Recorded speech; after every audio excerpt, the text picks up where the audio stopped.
Hi, everybody. Hey, everybody. Welcome to TFT, Tarot for Today, Divine Dabblings with Oberon. and me, Banshee. I was looking at the light. We have, of course, studio light on, and it's just moving in the fan. No, you're the one moving. No, welcome to Mr. O's Goth Tarot. And welcome to TFT. Look into our shadow issues. We kind of get the ball rolling on the first of the month episode when Banshee guest stars, and we use the Cries of the Soul's Oracle to define a particular study. Go ahead and show that there. Nice. Yep. All right. Yeah. So we're going to do that. We select what the issue is, and then we kind of explore it, and we supplement with a couple of cards from the Shadow Work Tarot. And I'm happy that Mr. O invites me to do this with him on the monthly part of his show. It's you would probably do well here every week, but I can't ask you that. Why not? I'm retired. Oh wait, you are too now. Well then. And of course, we have mentioned that, TFT will be undergoing some revamping of various sorts, so you never know. You never know. All right. You want to shuffle and cut for me, Mr. O.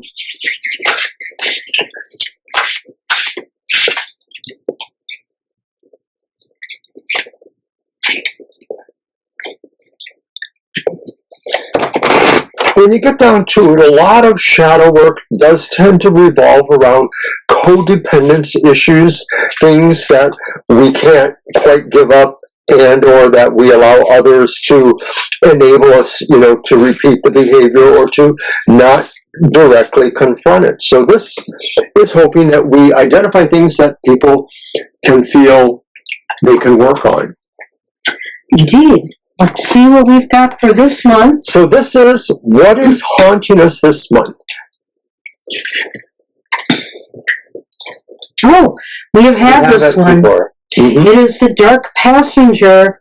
I create a sympathetic inner dialogue is the affirmation for the Dark Passenger. All right, so now Banshee's going to read information from the section on the Dark Passenger, specifically the Wisdom section. Okay, so the Wisdom section and what you need to know, spoken as your shadow. As soon as you hear my cold, monotonous, and negative voice, all your senses are on alert. I activate your sympathetic nervous system, and you find yourself filled with dread. I constantly remind you of your failures and make you think you are alone in the world and can only depend on yourself. I am the voice of your dark side, your suffering, which envelops you in dismal and painful energy. I don't believe in beautiful surprises, happiness, or love. Well, right. Because you just don't think you're worthy, right? You just don't think you're worthy, I think. And this shadow keeps telling you that, pretty much. That's right. It makes you, evaluate yourself as not deserving, and so you may tend to defer many things in your life. You defer to your parents or your siblings or your spouse or your co-workers when it comes to things that maybe you could actually offer something of value. You're sort of not able to do that. You don't feel you're worthy of happiness, and that, why should you try to do anything when it's always going to end up in failure? Mm-hmm.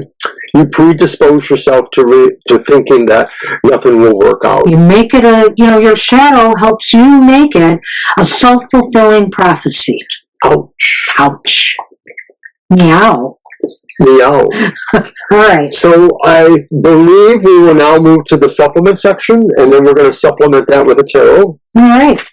And the supplement is The Dark Whispers, What You Need to Know About This. I I am with you because you grew into who you are today. Your daily life was filled with great fear, immense anger, and considerable trauma. When you were younger, you considered serenity, love, happiness as distant pipe dreams. You grew up flat on the ground, yet I know you did everything you could to get back up. I protect you from what you don't know.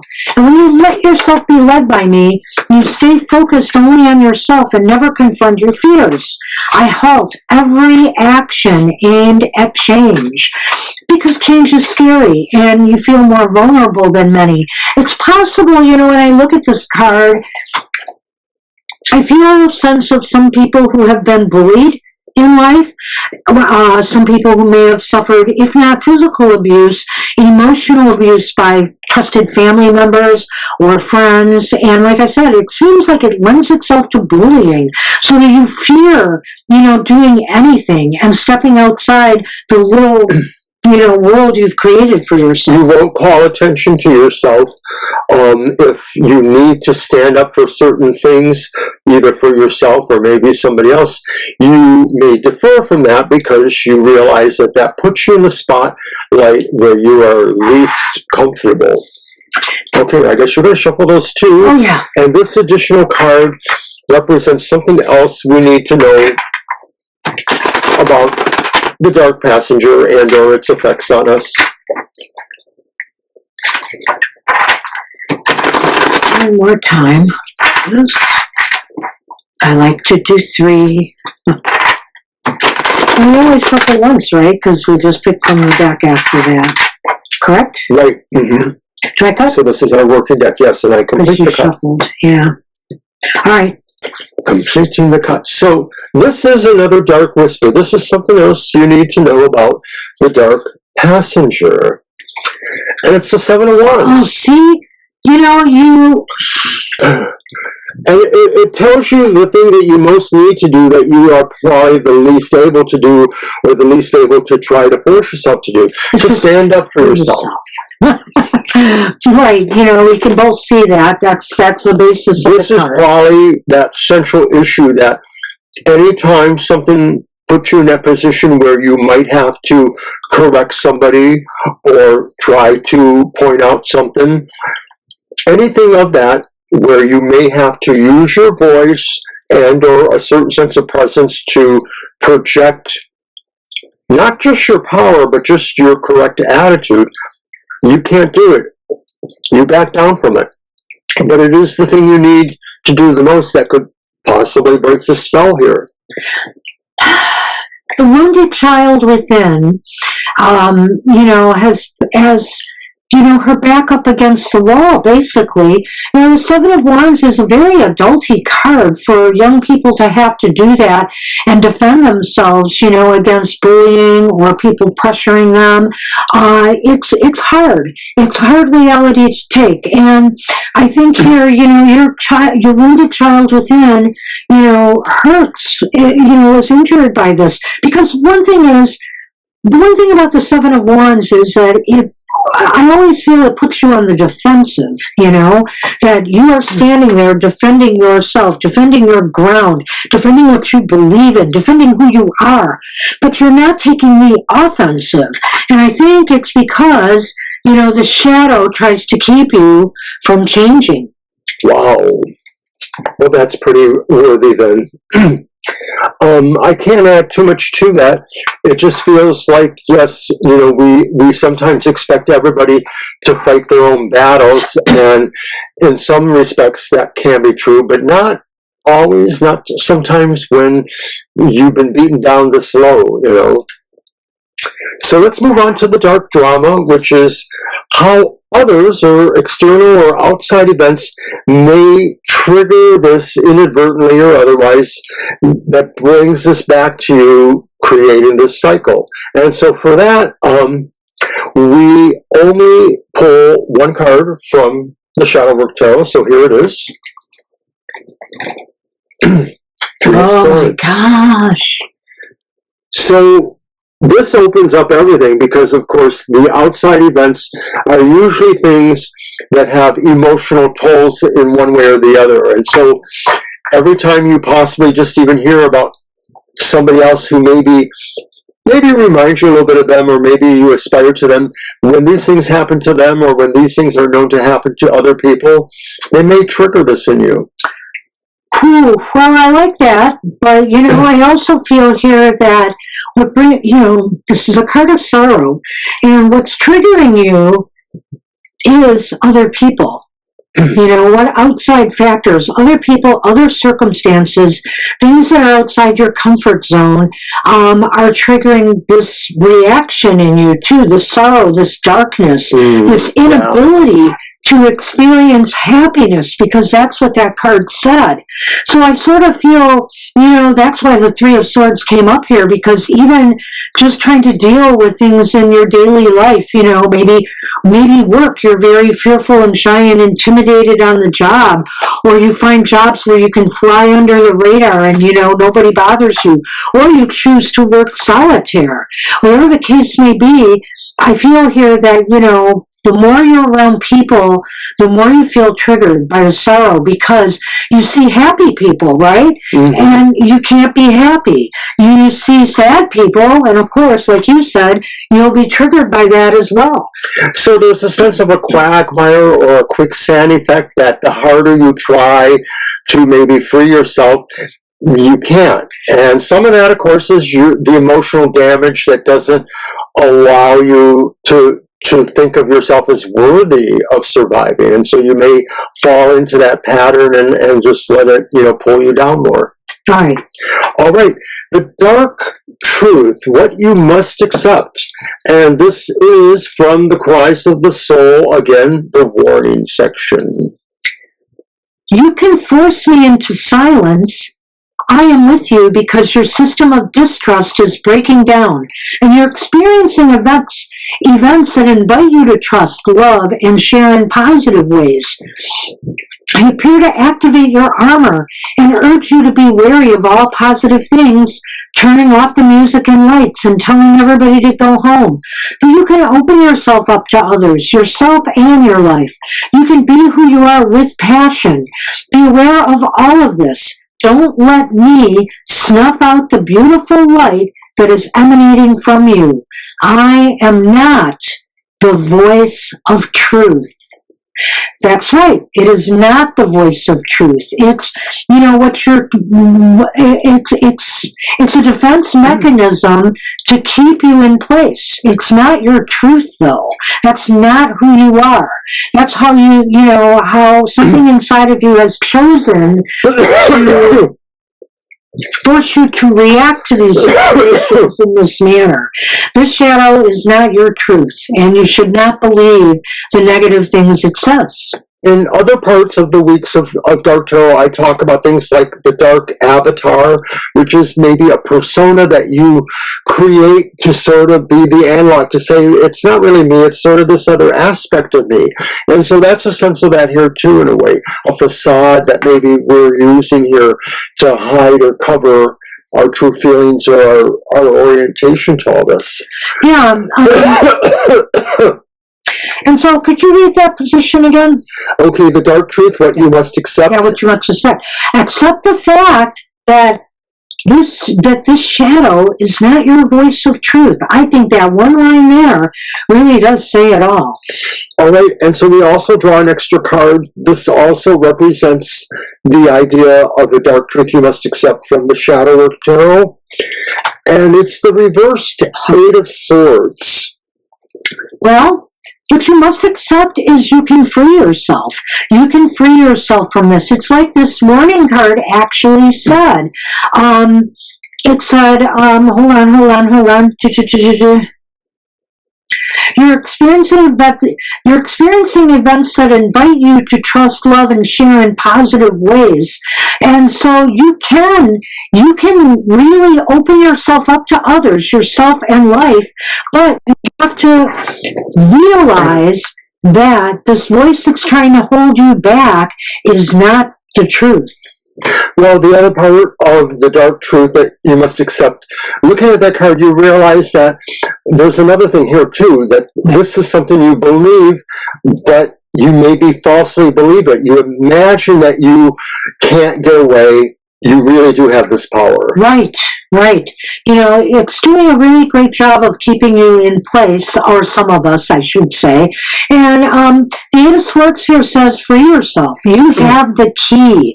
That's the whole point of the card, is there's nothing locking you in there that you can't open yourself. So hopefully through the course of these next few weeks, we will help us turn that key. Yeah, I just lost my page. And so now we move to the dark gift, and that represents the hidden ability, power, resources, an aspect of yourself that can help you cope with what is haunting you. And we only pull a tarot from that from Shadow Work. So here it is. It's the Hanged Man. Ooh. Right. Yeah. And this represented the dark gift, an ability or power situation you have that may be helpful here. Yeah, the superpower. Okay.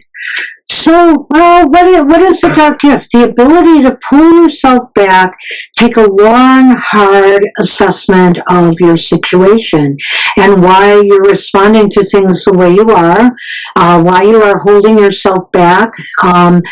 Confront this shadow. I think it's time. You know, the Hanged Man says step back and really start working on this. And, you know, I understand, you know, we are not psychologists here, obviously, so if this is something very serious, you should talk to health professionals about it. And, you know, if whatever happened to you in your past that traumatized you that badly, you know, you need to talk it out with a therapist. Well, another thing about this card representing the dark gift is this is saying we can choose to give up those things. You know, there's a sacrifice involved. Yes, absolutely. In what may help us pull out of that abyss. And so some of this is saying, you know, finding the opportunities where you can feel stronger and not back out of situations because of the dark passenger's effects on you. It may not be a lot, but you might have to just struggle with little things at first, giving up the little things that inhibit, you know, your ability here. So, you know, a part of that could just be accepting an invitation spontaneously when you normally don't, because you want to hold on to your personal thing. Give that up. Right, or try to complete little projects or goals, you know, and get these small little victories. Do it despite the voices telling you no. Like he said, even do what he said, but without those voices telling you no.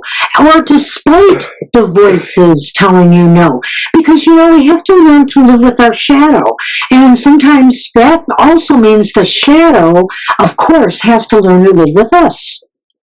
All right, so we're tying it up now with the dark destiny or that dark light marriage, the integration between these light aspects and then these shadowy things.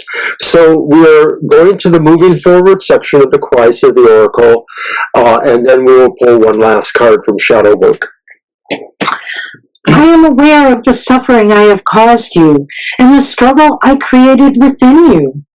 You may find that cognitive behavioral therapy techniques are an excellent tool to enable you to listen to me differently, as they can help transform my shrieks of despair into barely audible whispers. When I speak to you, write a letter to yourself detailing the exact opposite of what I tell you. For example, if I tell you you're a loser, write that you are an incredible person. I am the voice of your past pains, not of your destiny. Your destiny is something you build day by day. Wow. All right, so there's a card with this too, correct? Our final card from Shadow Work Tarot. I think we should pull it before we see, or we talk about that. It's the Emperor reversed. All right, so that final thing that might unite us, you know, our halves, is the Emperor reversed. Well, you have to not lose control of the situation. You must not allow your shadow to be in control, okay? And the way to do that is talk back to it. It's sort of like the booklet said here. Write a letter or just say out loud, if you're hearing I'm a loser in your head, just say, but I'm a beautiful loser. No, I'm just kidding. That's a song I love from Bob Seger. But I would say I'm a winner. I can achieve. I am success.